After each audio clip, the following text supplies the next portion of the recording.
Zítra v době natáčení je výročí 1,5 roku tohoto počítače, když byl vytvořen. Tady jsou věci, co na něm osobně nenávidím. Podivné bugy s ikonami. Když jsem jednou pracoval v Google Docs, otevřel jsem si nový sheet a pak jsem jen tak přejel myší po ikonách na ploše a najednou boom. Pozadíte ikony z černala. Vyřešil jsem to vlastní pozadím, custom wallpaper a on to už přestal dělat, takže jsem jako šťastný, ano. Další věc je multitasking. Tenhle počítač prostě nemá rád, když na něj hodím víc věcí najednou. Otevřu 5 programů a místo, aby to všechno běželo plynule, začne se to sekat a během chvilky spadne celý systém. Místo produktivity mám najednou restart a ztracenou práci.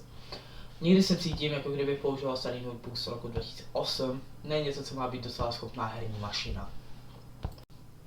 Občasné kolapsy monitorů. Jednoho dne zapnu počítač a najednou hlavní monitor se změnil na vedlejší a ten menší vedlejší monitor se stal hlavním. Všechno se proházelo, lišta i okna skončila jinde. A protože ten menší má úplně jiné rozlišení, působilo to, jako kdybych měl nastavené 200% měřítko. Všechno obrovské a totálně nepoužitelné. A hádejte, kdo se to mohl. Avast Driver Updater. Není to kompletně ohledně mého počítače, ale teď to je jako zmínka. A nakonec maličkost, která je pro mě docela důležitá. Logo systému.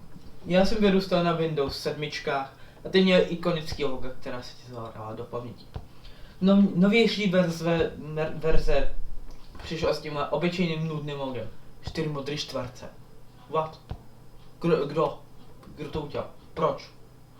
A pro někoho, kdo má k těm starším verzím nostalgii, to logo je fakt zklamání.